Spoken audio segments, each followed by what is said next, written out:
Avant toute chose, un petit mot, Inch'Allah, sur ces événements qu'on est en train de vivre en ce moment et ce confinement. Et cette épreuve que traverse l'humanité et que traverse aussi la communauté musulmane. Et on voit qu'Allah subhanahu wa ta'ala, à travers cette épreuve, nous a conduit beaucoup de biens. Des biens apparents que toute personne peut voir et d'autres qui ont peut-être besoin qu'on y regarde un peu plus près.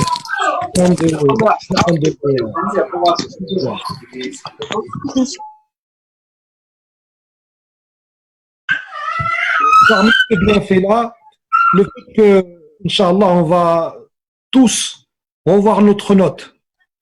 Parce que je pense que c'est le cas de la majorité parmi nous. On s'est rendu compte de nos manquements et de notre négligence et de notre laxisme, nos manquements dans les adorations, nos manquements dans l'obéissance et à l'inverse, à l'opposé, un grand laxisme sur les interdits ou bien sur les choses qui sont entre les deux et qui ne sont pas indispensables. Donc tout cela, en vérité, c'est un bien pour nous. Même ceux qui ne sortiront pas indemnes de cette épreuve, c'est quand même un bienfait pour eux. Car Allah subhanahu wa ta'ala ne nous a pas pris par surprise. On est en train de voir la chose venir. On a eu le temps. Les gens ont pu, ne serait-ce quelques jours, pour faire leur repentir et revenir envers Allah subhanahu wa ta'ala et revoir leurs notes. Et bien sûr, il y aura un après coronavirus, un après confinement, Inch'Allah subhanahu wa ta'ala, dans lequel on appréciera le bienfait de la mosquée à sa juste valeur, le bienfait de la prière en groupe à sa juste valeur, le bienfait de l'Jumu'ah à sa juste valeur, le bienfait d'avoir la santé, le bienfait de pouvoir travailler, le bienfait de pouvoir avoir du temps pour adorer Allah subhanahu wa ta'ala, pour apprendre sa religion, du temps à consacrer à sa famille, à ses enfants, ainsi de suite. On demande à Allah subhanahu wa ta'ala qu'il nous préserve de ce mal et on demande à Allah subhanahu wa ta'ala qu'il guérisse ceux qui ont touché. On demande à Allah subhanahu wa ta'ala qu'il donne la patience aux familles de ceux qui ne se sont pas sortis de cette épreuve-là. Et enfin, on rentre dans le sujet de la sira du prophète sallallahu alayhi wa sallam. Sira que je vais traduire entre guillemets par biographie, même si on le verra, sira c'est beaucoup plus large et beaucoup plus vaste qu'une simple biographie. Mes chers frères et mes chères sœurs, l'histoire humaine est jalonnée d'apparitions de grands hommes. Des gouvernants, des politiciens, des révolutionnaires, des sportifs, des scientifiques, et on peut citer de nombreuses autres choses et de nombreux autres titres qui font qu'une personne devienne un grand personnage. Et les bibliothèques sont riches, que ce soit les bibliothèques dans les populations qui ont une culture de l'écrit, ou bien celles dans les populations qui ont plus la culture de les histoires. Donc toute cette mémoire-là, qu'elle soit écrite ou dite, elle est riche d'histoires de grands hommes et riche de descriptions de ce qu'ont accompli ces grands hommes. Mais il y a une biographie d'un homme qui se distingue de tout cela. C'est la biographie du prophète sallallahu alayhi wa sallam. La biographie du prophète sallallahu alayhi wa sallam, dans cette bibliothèque de biographies de grands hommes, elle se distingue. Elle se distingue par de nombreuses choses, parmi lesquelles le fait que elle raconte la vie d'un homme qui n'est pas n'importe qui. D'accord? Elle raconte la vie d'un prophète, elle raconte la vie du meilleur des hommes. Donc, elle se distingue par son sujet. Le sujet qu'elle traite est le prophète, sallallahu alayhi wa sallam, et qui est le meilleur des hommes. Elle se distingue aussi par la multiplicité de ses facettes. C'est-à-dire qu'elle ne nous raconte pas seulement la vie d'un prophète, mais elle nous raconte aussi la vie d'un père de famille, elle nous raconte aussi la vie d'un époux, elle nous raconte la vie d'un commerçant, elle nous rapporte la vie d'un guide spirituel, elle nous rapporte la vie d'un gouvernant, elle nous rapporte la vie d'un commerçant, elle nous rapporte la vie d'un père de famille, elle nous raconte la vie de quelqu'un qui a effectué énormément de choses et il ne peut en être que ainsi puisque Allah subhanahu wa ta'ala nous demande de le prendre comme exemple à suivre. لَقَدْ كَانَ لَكُمْ فِي رَسُولِ اللَّهِ إِسْوَةٌ حَسَنَةٌ. Il vous a été donné en la personne du prophète sallallahu alayhi wa sallam un exemple à suivre.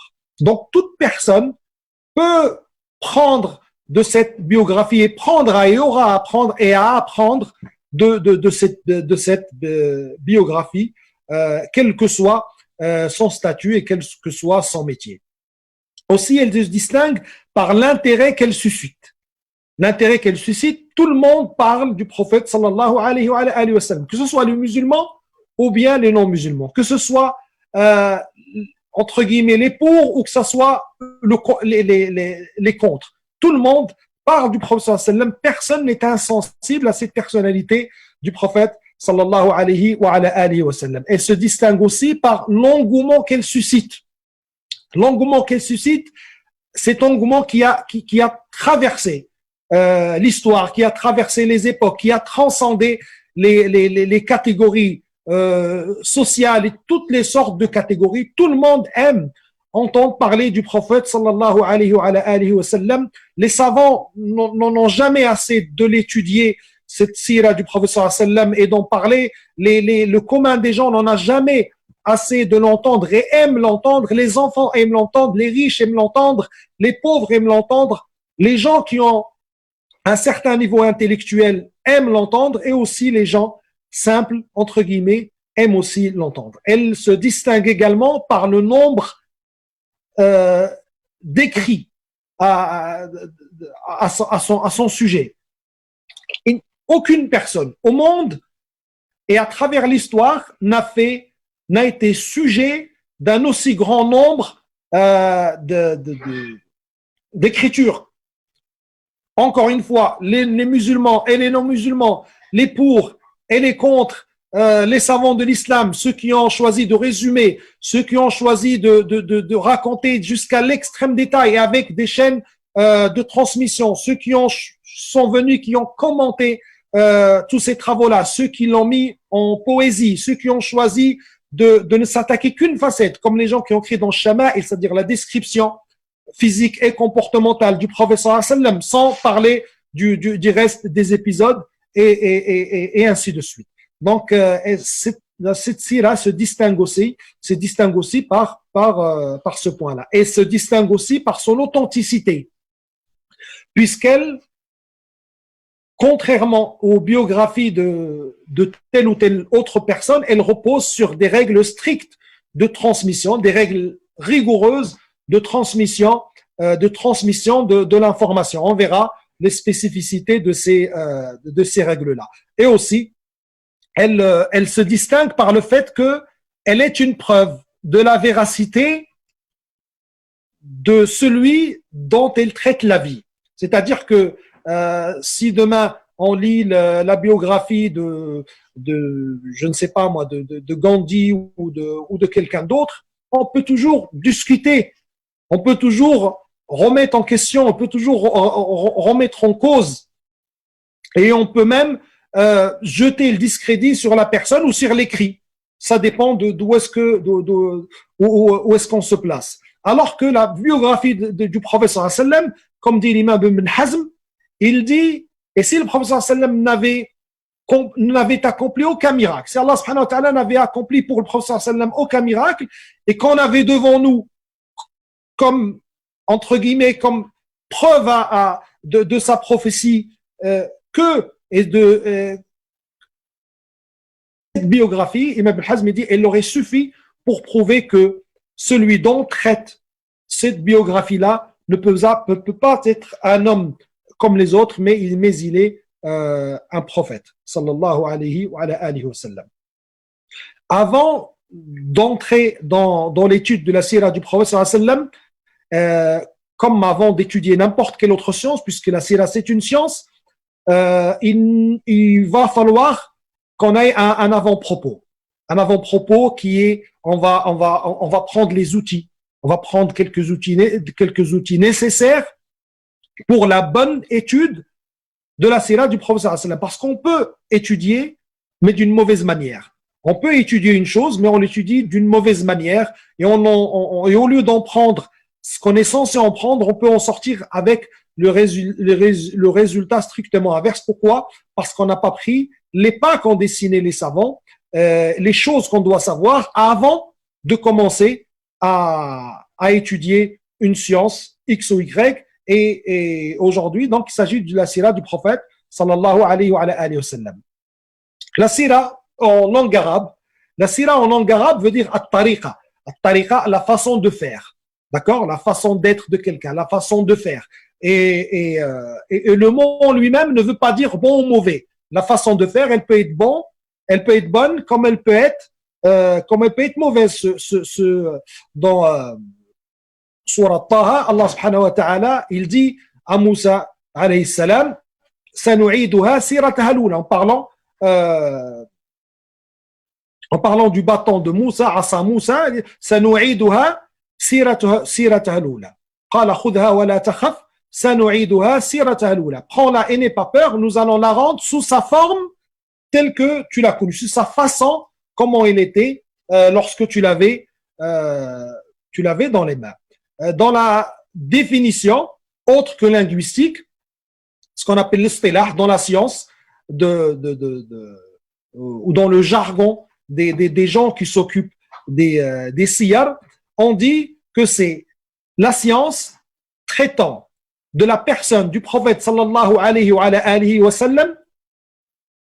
C'est une science, elle traite du prophète, son sujet est le prophète sallallahu alayhi wa sallam, avant sa naissance, d'avant même sa naissance, comme on va le voir, jusqu'à sa mort, en mettant l'accent sur les événements marquants de sa vie. C'est ça la définition de sira. La science de la sira, donc, c'est une science qui traite de la personne du prophète sallallahu alayhi wa sallam, d'assens jusqu'à sa mort, en mettant l'accent sur sa vie et les événements qui l'ont marqué.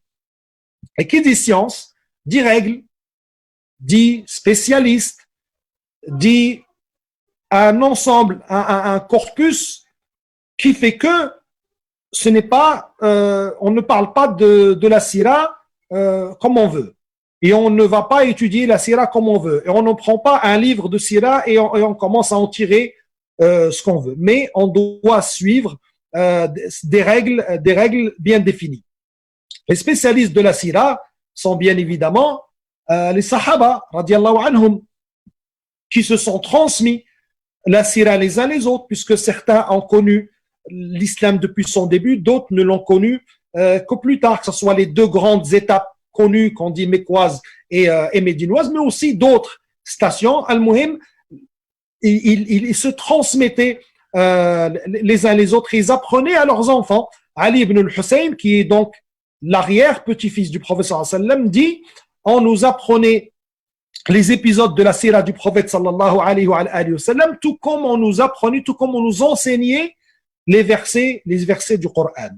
Donc la première génération de spécialistes, de savants spécialisés dans sira étaient les sahaba radiallahu anhum. Puis est venue la génération ou la catégorie de Zuhri radiallahu anhu, qui lui, il est mort en 124, mais il est né en 58 de l'Hégire, c'est-à-dire que Zuhri a connu, c'est un tabi'i, il a connu des sahaba. Puis il y a eu la génération du célèbre Muhammad ibn Ishaq, qui lui est mort en 151 de l'Hégire. Muhammad ibn Ishaq, qui est considéré comme le grand imam de la sira, après bien sûr les sahaba et les tabi'in. Puis est venue la génération d'Ibn Hisham, mort en 218, Ibn Hisham qui a pris la sira d'Ibn Ishaq par l'intermédiaire d'un des élèves de Mohammed ibn Ishaq et qu'il a résumé. Donc voilà concernant les définitions. Pourquoi on étudie la sira? Pourquoi on étudie la sira et qu'est-ce qu'on gagne à étudier la sira? Premièrement, pardon.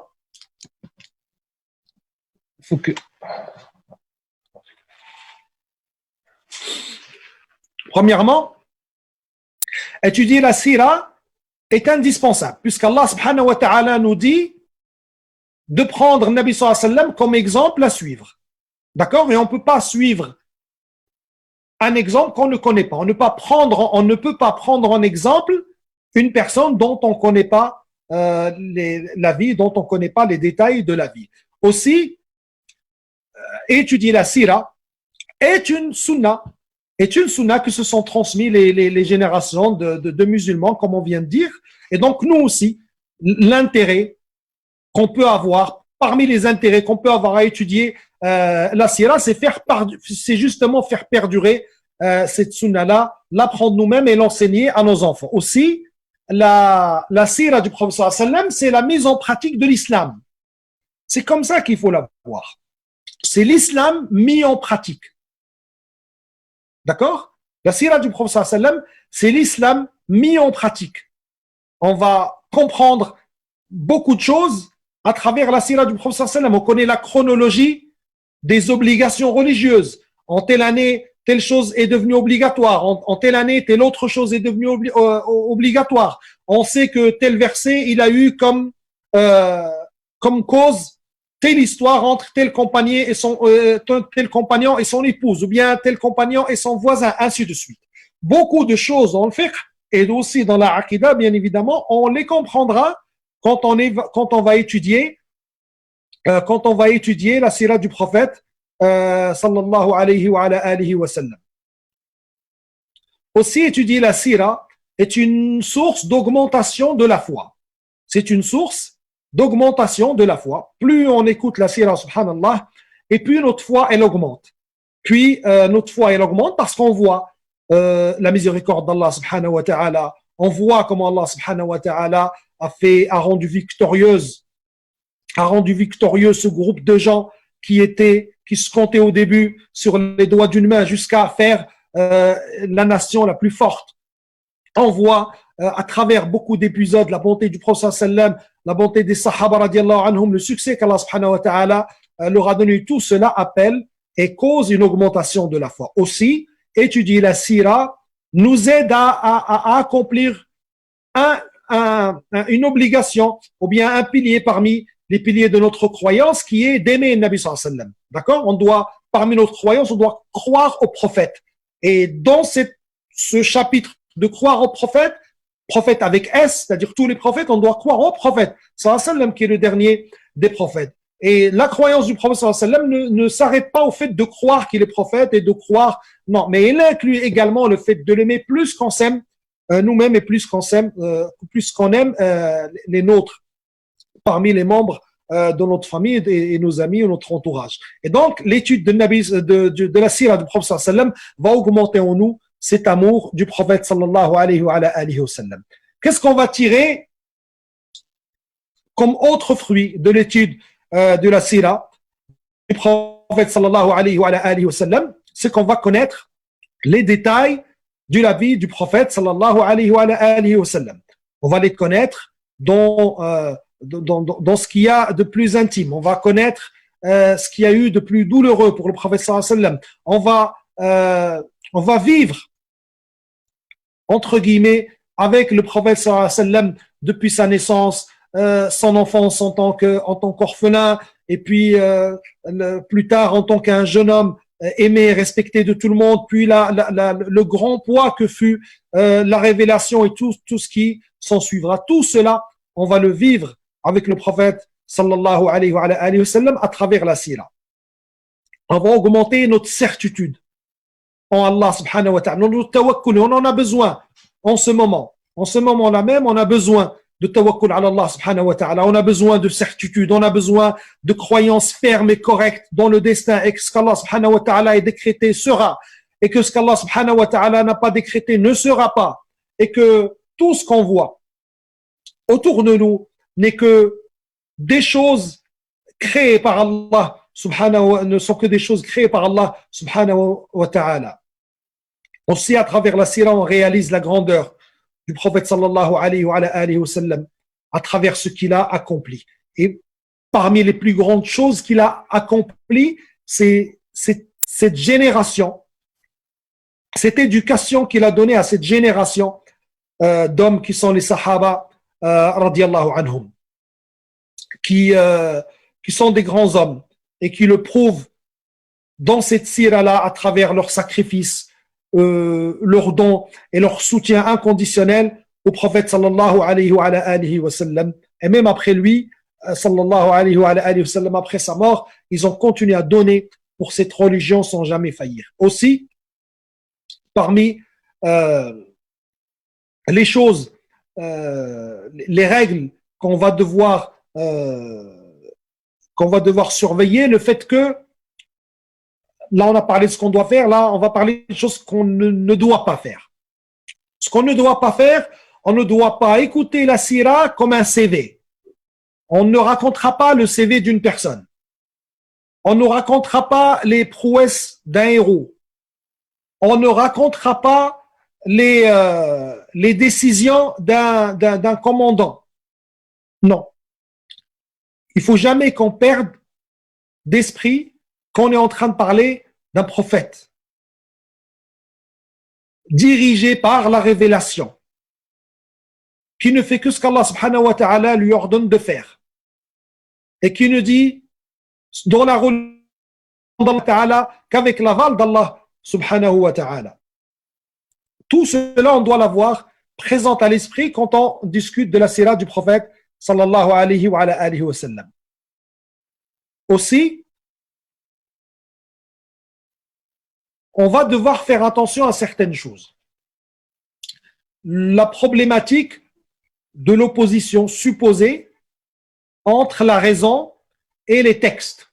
C'est un sujet long et large et qui est appelé à être présent quand on lit la biographie du prophète sallallahu alayhi wa sallam, quand on lit la sira du prophète sallallahu alayhi wa sallam. L'islam n'est pas contre la raison. L'islam a fait les louanges de la raison. Dans le Coran, on ne compte pas les endroits où Allah subhanahu wa ta'ala dit aux gens afala ta'qiloun, où il fait l'éloge de ulul albab, l'éloge de la raison, de la compréhension. Mais elle a des limites.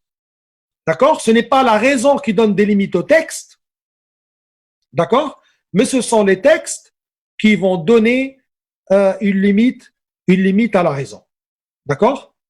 Ce sont les textes qui vont donner une limite à la raison. Surtout qu'on va parler de choses qui relèvent des fois de l'invisible, qui relèvent du miracle, un tas de choses. Si on met comme arbitre, comme on entend chez certaines personnes dire « moi ce hadith-là, il rentre pas dans ma tête », comment on fait si on présente à cette personne un hadith qui rentre dans sa tête à lui, mais qui rentre pas dans notre tête à nous?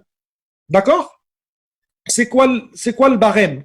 C'est quoi la règle pour choisir ce qu'on accepte et ce qu'on n'accepte pas? Et comment on va faire avec des événements qui, si on les laissait à la raison toute seule, on pourrait les refuser.